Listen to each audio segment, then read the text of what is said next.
Welcome back to the channel, ladies and gentlemen, and we're back with another UFC prediction for UFC 327. Now, disclaimer before we get into the main card predictions, the Yan and Tatoshi Tara, I can always fuck his name up.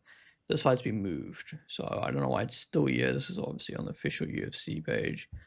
But this fight has been moved to 328, so this is not on the main card predictions. I'm feeling like they haven't really set the main card yet, considering that if you look over here, there's no main card set. This fight is next week, by the way.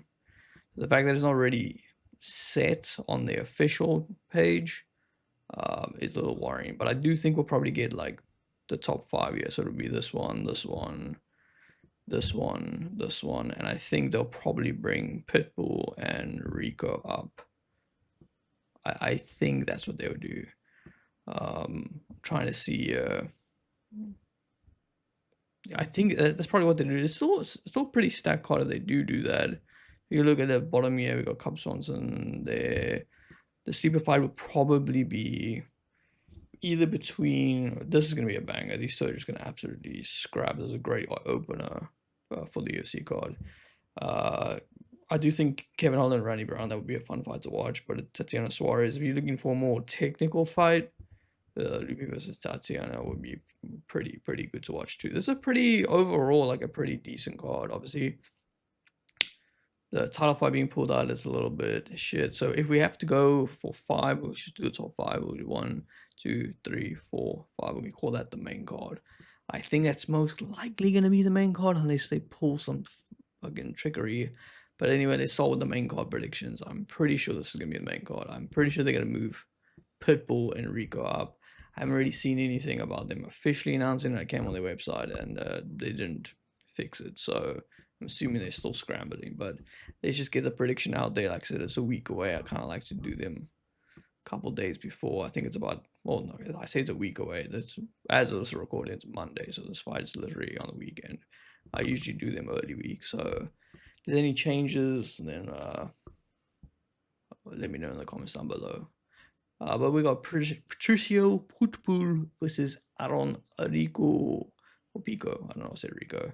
Anyway, yeah, these two guys, they kind of both came in with a little bit of hype. Both lost their opening fight. So Pitbull kind of wins, and he got a win against Danny Ige. So he kind of got that little step back in, like, okay, he's 1-1. Give him someone else. Aaron Pico lost to Lauren Murphy, and then I would assume they would have put him up against someone. I think this is a stupid matchup in my opinion, because I kind of feel like if Pico loses, it's kind of like, ooh, what do we do with you now? Whereas Pitbull can still kind of go like, okay, yeah, let's keep going, you know. But I don't know. I think this was such a stupid matchup to make. I think Pico should have gone for someone that was like maybe 14th or 15th, something like that, and then Patricio should have went for someone maybe top 10, 9th or something like that. You gotta have to. These are supposed to be like the two new stars you signed. Not really stars, but you know what I mean. Like the two new like top dogs or like contenders. Don't put them against each other, especially when one is not ranked. I don't know. I think it'll be a fun fight. I just think it's kind of stupid that they put them against each other. My prediction for this fight, I think Patricio Pitbull is gonna win. Considering the striking, I think is better. But if Pico could get him some takedowns, and then we could see a little bit of an upset. But yeah, I'm gonna go with Pitbull on this one just because I've seen more from him. I've only seen a little bit from Pico, and it didn't really look that great. So I'm gonna go with the Pitbull on this one. And then the next fight we have Amzab this is Pablo Costa. Costa going up to light heavyweight. This is kind of an exciting fight because I always thought Costa was too big for the welterweight division. Middleweight division. Because he's just gonna fucking.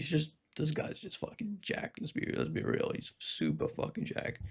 But I think this is a good test for Asman. If Pablo actually fights properly, and he doesn't fight like how sometimes he fights really weird. Sometimes he goes in there and he's guns blazing and he's so sharp, and then other times it kind of just seems like he's in cruise control. He's just standing there waiting for something to happen, and then he just throws a jab and he stands there. I don't know. He's a very 50-50 fight in my opinion.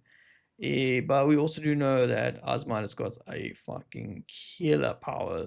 Let's see the win by thing here. 75% by knockout.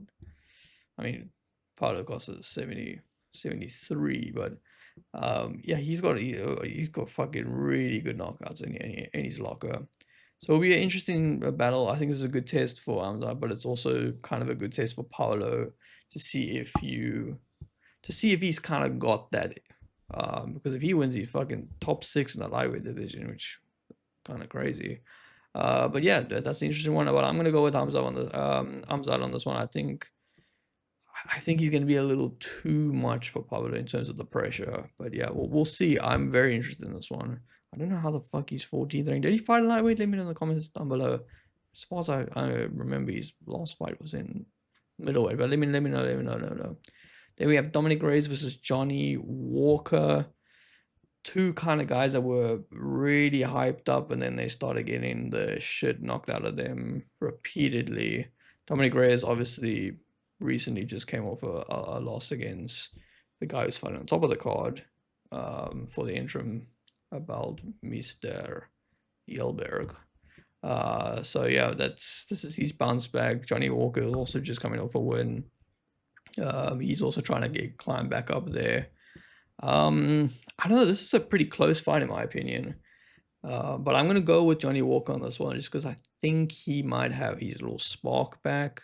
I think him having his kid has kind of brought a little bit of a spark back. I kind of feel like Dominic has kind of completely lost that spark. But hopefully they both put up a good fight because I kind of really want to see a scrap. We know if they both are on point, this is going to be a fucking crazy fight. Let's move on to the next fight, which could be the co-main event of the evening. Curtis Blaydes versus Josh Hoykut. They are really pushing Hoykut here. This fight did kind of makes a little sense for me. Curtis is ranked 5th, as you can see, so they really want to push Josh here. I think the idea here is if Josh beats Curtis, they'll probably make him sit until maybe they'll make him fight. I think if Josh wins here, they'll probably put him up against what's his fucking name? Waldo Acosta. And then probably the winner of that fight, by the time the heavyweight has got some movement, hopefully he's back. Tom should fight the interim title by then. Put Josh Waldo against each other, and then because I mean Josh wants to fight him, Waldo said he wants to fight him too. So I think that's kind of what they're doing is they're gonna set that fight up. The winner of that fight will get a title shot.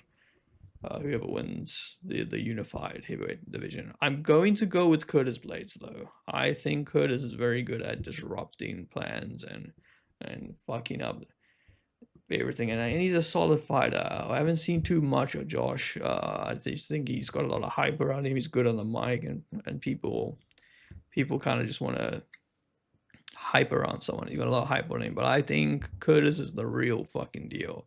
I even think Waldo would struggle a little bit with Curtis. I don't know if they fought. I'm assuming they did. I think Waldo wanted to fight Curtis. But I think this is a good test for Josh to see if he is really on the top. Curtis is kind of that guy that if you really want to test the heavyweight, you put him up against Curtis. And Curtis will show if he's a real motherfucker or not.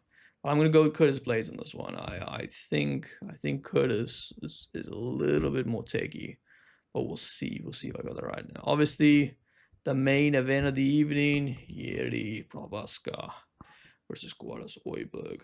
And just as I thought, what the hell are the UFC going to do with Jiří? There's just nothing to do with him because obviously he lost 3 times Pereira. Pereira moves up to heavyweight and he creates new life for Jiří. This is going to be a fucking bang of a fight. There's going to be back and forth swinging and punching, and it's going to be so good. I don't know if Yolberg's lost 2 fights. I've been a little iffy with. I mean, obviously with the Dominic Reyes one, it was kind of like, and then you got the knockouts. I was like, ooh, okay. I don't know how he's going to deal with Yuri's pressure. The one thing I can say is leg kicks. Yuri's not very good at the leg kicks. Like, he's proven that time and time again, his leg kick defense is not very good. If Yorberg can throw that, I think it can kind of tumble it.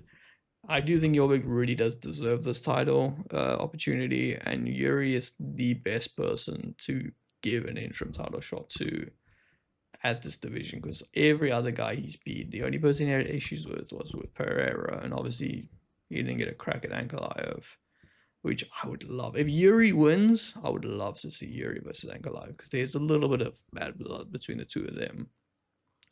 But yeah, winner for this fight. As much as I love Yuri, I think Carlos is gonna win. I think Yorberg is the next guy at so is it City Kickboxing? Is his gym? I think he's the next big guy. I think he's gonna be the guy to run the light heavyweight division for a while. That's gonna be my predictions for this. I think in terms of the stack meter, it's not a bad card. I think it would have been better if this fight was on here. I don't actually know why they pulled it. I just saw that recently. I generally don't know. Let me know in the comments down below if you guys know. I would give this an 8, and there's some banger fights on here. This is a fight that you could either make some money or lose some money. It is very fucking good. But yeah, let me know in the comments down below what you guys have there, and I'll see you guys in the aftermath. Peace.